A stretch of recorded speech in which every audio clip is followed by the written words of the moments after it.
What's going on, guys? Welcome to Full Send SRT. My name is Caden, and today I'm going to be talking about 5 things that I really hate about my brand new Golf R. My Volkswagen Golf R, well, it's not new. I got it used. It's a 2016 with about 60,000 kilometers, but it is new to me.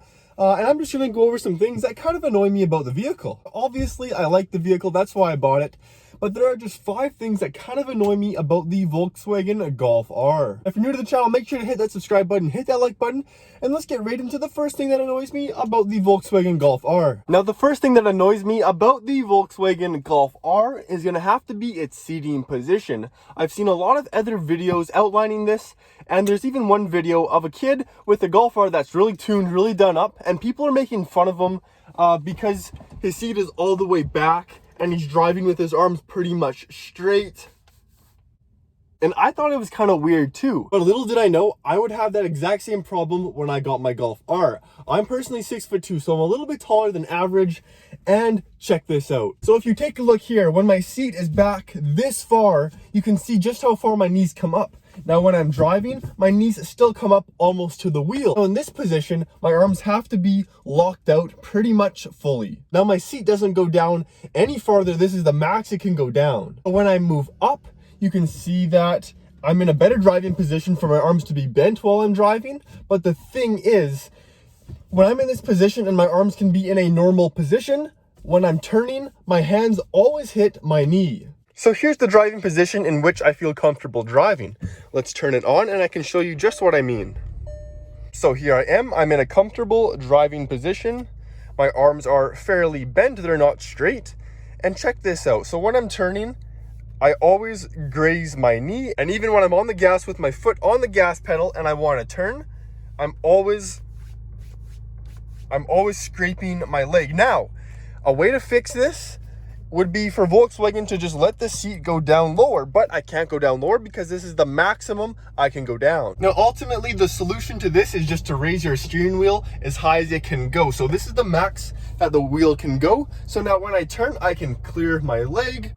And now when I turn with my right hand, I can slightly clear my leg. I still nick it a little bit, but that's better than the previous option. Now, the downside of this is the wheel is very high up, and they say you want to drive like this, you have to extend your arm fully, and it's just kind of uncomfortable. But this is kind of a design flaw that I noticed that Volkswagen made for tall people buying the Golf R. Now, the second thing on my list that I hate the most about my Volkswagen Golf R is going to have to be the backup camera quality. Now, I'm very thankful that this vehicle does have an efficient backup camera, but the quality of this camera is very bad for a 2016 vehicle. I think this vehicle was about $40,000 to $50,000 Canadian, or about $37,000 American.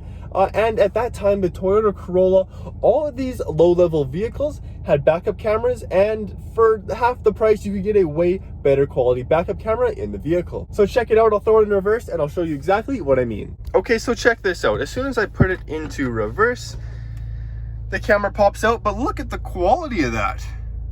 That is pretty brutal. Okay, let's throw it into drive, and then I'll back up again. It's very grainy. I don't know how Volkswagen can mess up this camera system. But, you know, I'm thankful that it has the system nonetheless. Now, the third thing that I hate about the Volkswagen Golf R is going to have to be its low-profile tires. They pop very easily, and especially where I live in Canada, it gets down to like -40 in the winter and like +30 in the summer, and the roads like to heave a lot, creating lots of potholes and cracks in the road. Now, as you can see, we do have low-profile tires on this Volkswagen Golf R, making it very susceptible to potholes and damaging the rims. This was the issue also on my C43 AMG, and my friend's C43 AMG. They hit a couple potholes and I think one set of train tracks, and their rim bent every single time. Now, that's going to be the same for the Volkswagen Golf R, as their tires are fairly similar. Now, you can fix this by obviously getting more rubber on the rims, but the thing is, it's not going to look as good, and I prefer these rims over anything else. It's a really good looking rim on this vehicle. These are the stock OEM rims. Actually, I prefer these over any aftermarket rim. I had black rims on here before, but I really think the OEM gunmetal rim looks super good. Now, the fourth thing that I hate about the Golf R is going to have to be the weird noises that it makes starting up and shutting off. Now, I did have a previous generation, I think it was a 2007 Volkswagen GTI. It was a manual, and that vehicle had a lot of the same sounds, so I think it's just a Volkswagen thing. When starting up, it feels a little bit shaky. I do think this is normal for Volkswagens. but it's just kind of weird coming from a Jeep SRT that doesn't make any noises, any weird noises, to a vehicle that kind of makes different noises when starting up and shutting down. I'm not sure if you can hear it, but take a listen when I start it up. Feels a little bit shaky. There are some like squeaky noises. I'm not sure if that's just Volkswagen. Like I said, I did hear these noises on my Volkswagen Golf GTI, the 2007 model. So I think it just might be normal. Now I'm going to go ahead and drive it for a little bit, then I'm going to shut it off and I'll show you the noise that it makes there as well. Okay, so I'm not sure if you guys can pick it up on the microphone here, but just listen. There's a small humming noise. I'm not sure what it is. If any of you guys own a Golf, let me know down below if you've ever heard that humming noise before. But it just kind of sketches me out, if you know what I mean. I don't like to hear noises coming from my vehicle, but just listen. Also, I'm not sure if this can be fixed, but my brake pedal makes kind of a loose noise when you let off. I'll let you listen here. Now, I'm not sure if that is normal. I have heard it on other vehicles before. But I don't really like that sound. It sounds a little bit loose. Maybe it's something that I can fix. I'll have to research that a little bit more. Now, the last thing that I hate about my Volkswagen Golf GTI is that I can't think about anything else that I really hate about this vehicle. You know, it is comfortable, it is sporty, it is a great daily driver. It's so easy to drive, so fun to drive. It's a fast vehicle, it's a practical vehicle. You know, the things that I noted are just minor inconveniences that any vehicle will have. This vehicle is all-wheel drive, like I said, so it hooks up right away.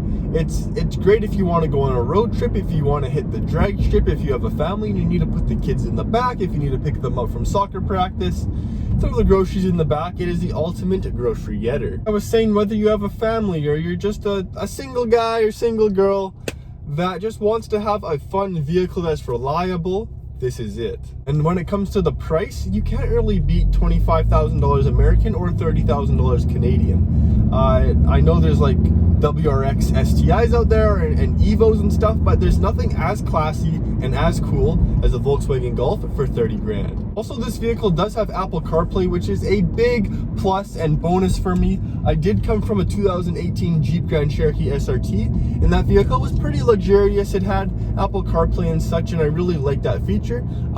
The only complaint I have about this vehicle, and I bought it used so I couldn't decide this, but the screen is a little bit small for my liking. Yes, there was I believe it was the technology package that this vehicle didn't originally come with. I know there was an upgrade when you could buy the vehicle brand new that allowed for a bigger screen, but the smaller screen will do for now. I truly believe that this is the best and most fun vehicle that you can have and buy under $30,000. Like,